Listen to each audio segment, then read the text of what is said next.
कबूतरबाजों की हाल चाल, उम्मीद करना सब ठीक ठाक होंगे। पीला पानी तैयार करने का तरीका आज हम आपको बताएंगे। आपके पास थोड़ी सी ज़ाफ़रान होनी चाहिए, एक अदद मोतीवाल, एक अदद मैटनीवाल गोली और गाउज़बान अरक 200 ml होना चाहिए। इसके साथ आप मोतीवाल गोली को और मैटनीवाल गोली को इसी अच्छी तरह पीस लें, बहुत ही अच्छी तरह पीस लें कि बिल्कुल बारीक हो जाए। और ज़ाफ़रान में थोड़ा सा अरक गाज़बान डालें, उसको भी अच्छी तरह मिक्स कर लें। मिक्स करने के बाद इस इतनी देर आप हिलाते रहें कि जो रंग चेंज हो जाए।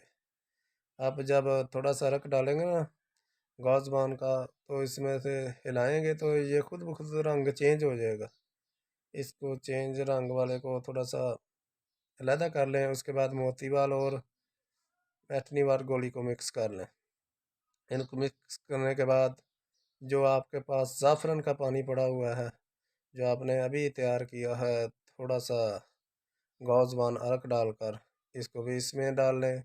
इन तीनों चीज़ों को आप जब हिलाएंगे, चारों चीज़ों को जब मिक्स करेंगे तो ये रंग चेंज हो जाएगा। आपके पास अभी जो पड़ा हुआ है गाज़बान अरक, इसको भी इसमें मिक्स कर लें। इतनी देर तक आप हिलाते रहें कि रंग चेंज हो जाए। रंग चेंज हो जाएगा आप जब थोड़ी देर हिलाएंगे। इसे इस्तेमाल करने का तरीका भी हम आपको बताएंगे। 2 सीसी ये लेकर जो आपने तैयार किया हुआ है पीला पानी, 2 सीसी लेकर 8 सीसी सादा पानी मिक्स करके रात 12 बजे आप अपने कबूतर को लगाएं और सुबह आधा घंटा पहले कबूतर को 10 सीसी पानी सादा दें और उड़ाएं।